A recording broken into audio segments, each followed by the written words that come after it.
Hey, welcome back to the channel. We're not doing a reaction today as it's Saturday morning. We don't do reactions on Saturday mornings. I do want to give some theme thoughts though. This last week we looked at spoken word. I have some thoughts about spoken word. I think it's very effective when done right. There is something about the contrast of shifting out of a melodic approach and even one strictly rooted in the rhythms of the song to explore something else entirely, to bring a more traditional expression of poetry into a musical experience.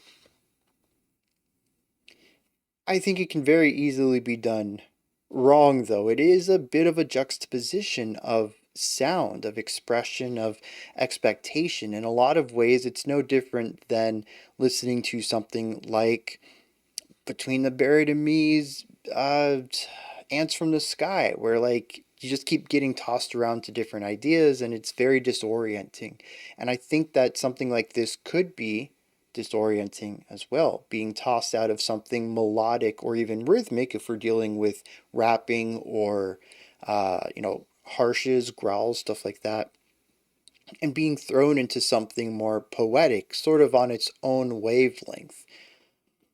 Typically spoken word does line up with some of the, at least the tempo of the song, but it also sort of exists outside of that, and the delivery is very different as well. Spoken word conversationally feels different than sung. There's different inflections and flows and syllabic ideas. There's even things that in singing you can emphasize the wrong syllable and it comes off fine as long as it's musically sound. But if you said that same word with the incorrect emphasis in speech, it would sound weird. There's two totally different rules to producing words through singing and speaking. And so I always think it's interesting when I listen to it because it tends to hit me on those extremes. It's either something where I'm like, huh, that was weird. Not sure I enjoyed that too much. Or it is like, this is the best thing. I'm so glad they added that in there, and this song is infinitely better for it. I don't really think I've listened to any spoken word that's in between, where it's just like, yeah, that was fine. Like a riff that isn't the best riff you've ever heard, but obviously isn't ruining the song, and it's just like an okay riff. I've never heard okay spoken word.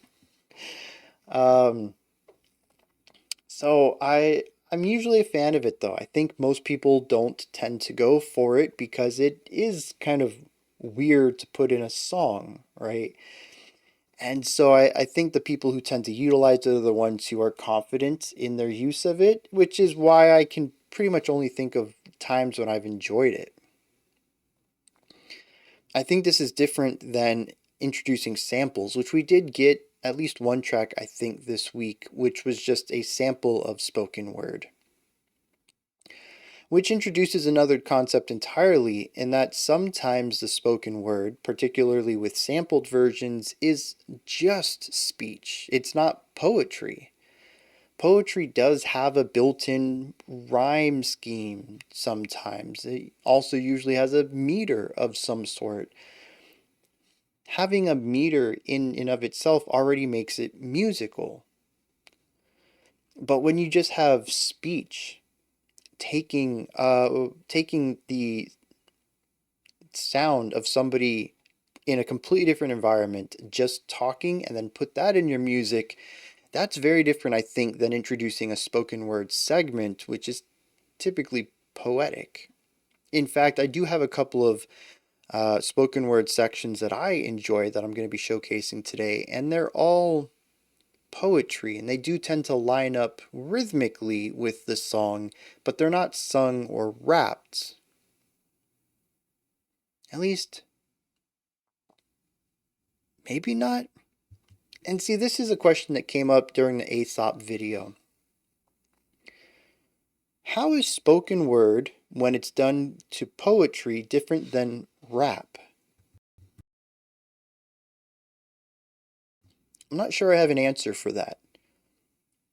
Applying poetry to music with a spoken delivery rather than a sung or growled or harsh vocal delivery is just taking speech and applying rhythm to it and putting that against a beat and or music, which is the same definition of rap.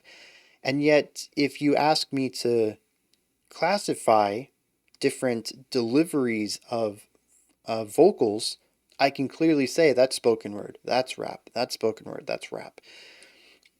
It's one of those things, I know it when I hear it, but there has to be some sort of classification to it as well. I am subconsciously making some sort of classification system. I just don't know what metrics I'm using to determine what is what. And as of right now, I don't think I could even explain it. Why? I don't know. If anyone has insight into this, I'm curious. The whole concept of spoken word is interesting in and of itself because aside from, as I mentioned, just utilizing spoken word, literally just a speech, a monologue, divorced of any musical context, in a song is clearly different than a spoken word segment in a song. Or I should say a poetic spoken word segment. The introduction of rhythm and groove and timing changes everything.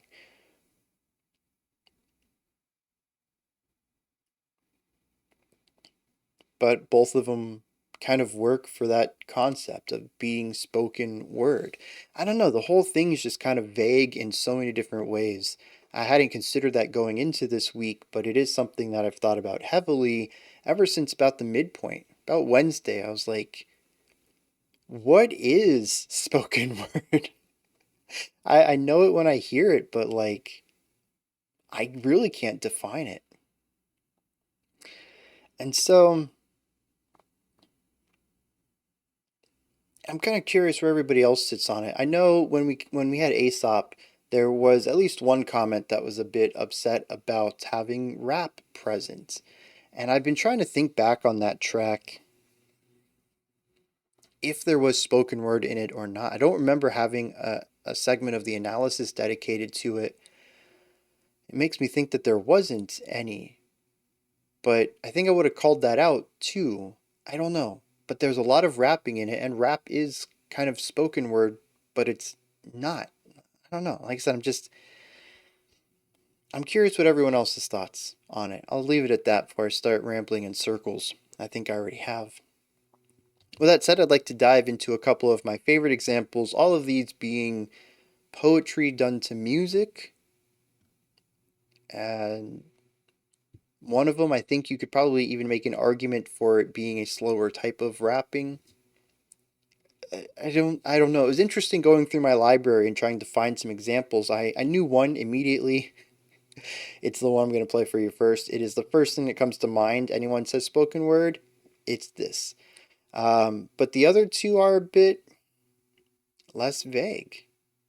They're clearly part of the song rather than being a distinct element of it. And while I think they are spoken in delivery, both of them have elements of harshness, of grit to them, which kind of puts them in the camp of harsh vocals being rhythmically oriented and not melodically oriented. I don't know. I still firmly believe all three of these examples are spoken word, but again, I couldn't define that for you. To kick it off, we're going to take a little quick look at the opening of the Used's I Am a Fake off of their sophomore In Love and Death. I think it's about a 40-second intro. It is just straight poetry. Small, simple, safe price. Rise the wake and carry me with all of my regrets. This is not a small cut that scabs and dries and flakes and heals. And I am not afraid A little to bit die. of ornamental I'm not sound in the afraid background. to bleed and fuck and fight. I want the pain Eventually of the payment. band What's comes left in. but a section of pygmy-sized cuts, much like a slew of 1,000 unwanted fucks. A little bit of distortion. Cut?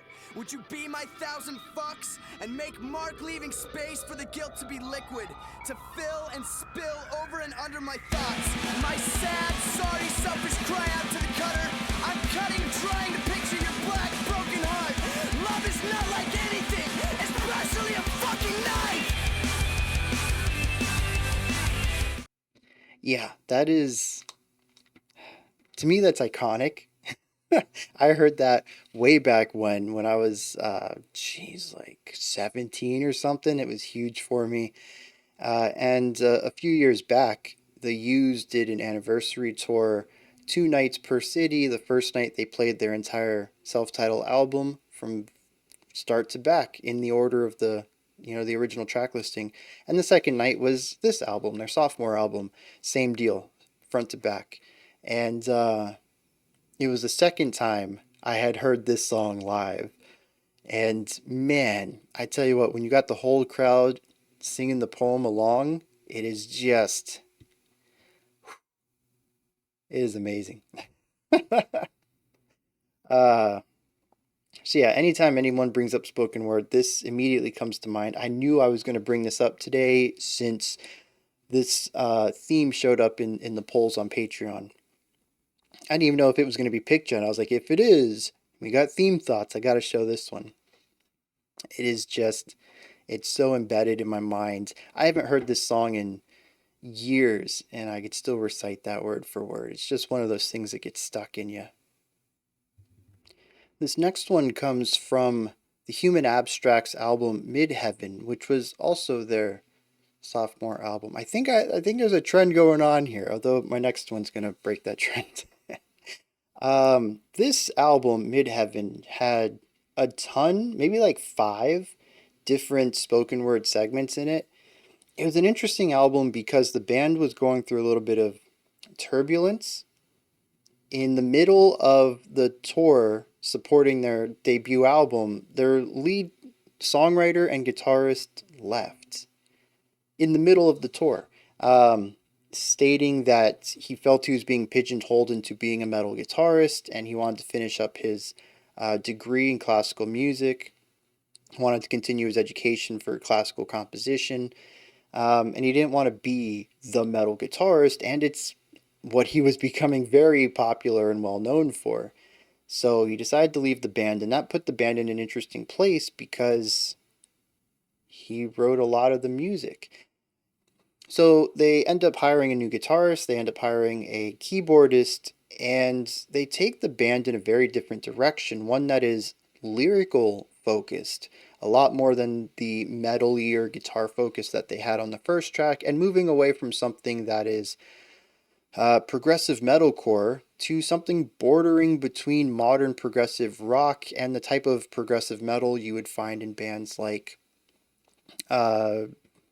Dream Theater, less of the heavier side of progressive metal. This album tends to be a bit more introspective. The vocals are mixed way above the band, whereas being more metalcore on their first album, it was mixed closer into it. And I do think that the vocalist ended up having a lot more control over this album's production and creation process than anything else. And this may have lended to why it has more spoken word bits to it, since the vocals I feel are a bit more important than the music on this one. This track that I picked is called Counting Down the Days. I've set it up so that we jump in a couple of bars before the first spoken word section. Then we'll listen to a quick, more traditional musical section after that, and then a second spoken word section in the same song, all within like a minute and a half or so.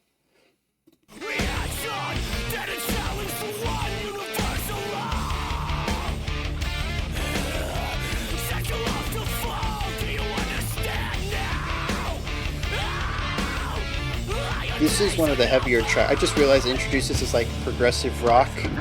This is the heaviest track on the album, I think.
Yeah, that's probably one of my favorite albums ever. I introduced it to the album club last year, I think, which is like a book club, but for music. Every week there's a new album. You listen to it, you come together and tell your thoughts on it. Everybody rates it, and we keep track of the ratings in a spreadsheet. It's a pretty cool thing. I don't usually participate in it. It was a special thing when they were uh, figuring out who was going to be the selector for that week. There was a secret thing in the die roll, and if it went to that, it was me. I got to choose, even though I'm not part of the club, which I thought was pretty cool. It's a little pocket of the Discord server. If it sounds interesting, you can find a link to the Discord server in Linktree in the description, and join it. It's run by Dimmy, who is part of the community, and they take care of everything, the selection process, the spreadsheet, and yeah, very grateful for them for running the whole thing. It's a very cool part of the community. But if I listened to every album that went through it, I'd have nothing to react to. So I've bowed out of it. But I got the chance to pick one. I was like, oh my geez, what do I pick? And I picked this album, and it was not received too well. It was very mid, but it's probably my favorite. It's one of my favorite albums of all time. It's just musically, it's interesting from start to finish, and lyrically, I connect with it. It's great. But yeah, that was one of the heavier tracks in it, and it's just there's so much spoken word, and spoken word just always clicks every single time. It probably makes more sense in context. It is a concept album, and this is the penultimate track, so yeah. It just dawned on me because this next one is also going to be a penultimate track, and it works best in the context of the album too. This last one today comes from Oh Sleeper. I believe this is their debut album, When I Am God. I think there was an EP prior to this, but this was their first release, I think. Probably should dig into that. I need to listen to all of their stuff. I checked out their 2018 album recently, which is their latest at the time.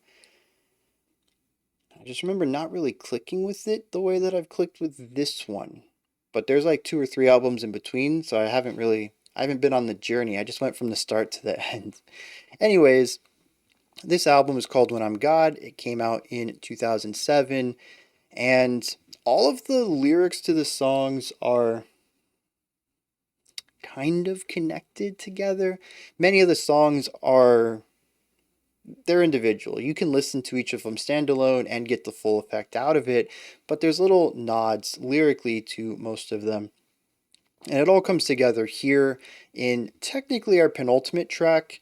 It's technically third to the last, but the next track is a little 2 minute interlude, mostly instrumental, that leads us, it builds intensity and leads us to the final track. Honestly, this interlude should just be part of the final track. Never really understood interludes as their own track, but that's a whole discussion for a different day. I've already said my piece on that in other album reviews. This spoken word section brings up and calls back to pretty much every other song on the album, whether it's a reference to a lyric or directly to the title of it, as a way to bring everything together into a culmination, because it is about a battle, this album.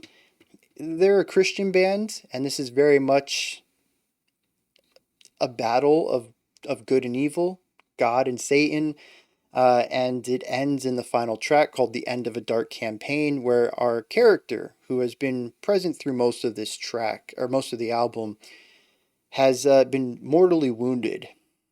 It's a big ending, but this is their call out to Satan to say, you've done all this in the past, and we are still here. We are still building. We're still fighting. You're not going to stop us. As I mentioned a little bit ago, it probably works best in the context of the whole album, but still, I'm going to play this for you, and then we'll wrap this video up.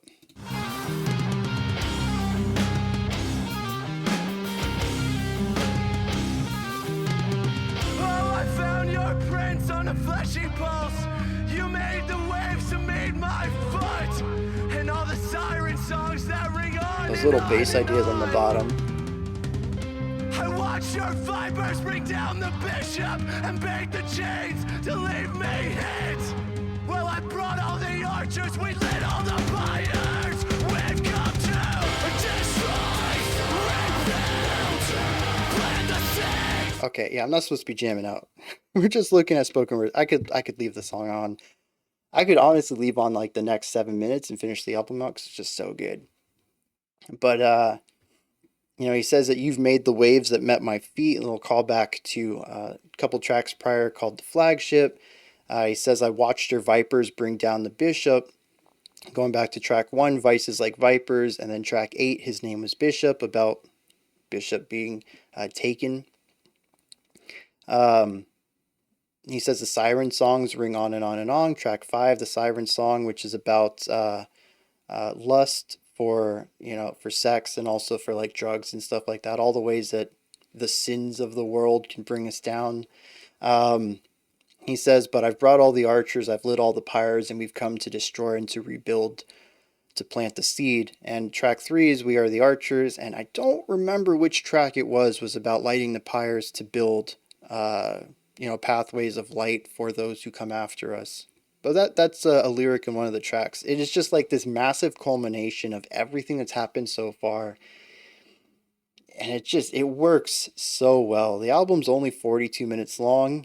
If you can stand that harsh style vocal a lot, this is metalcore.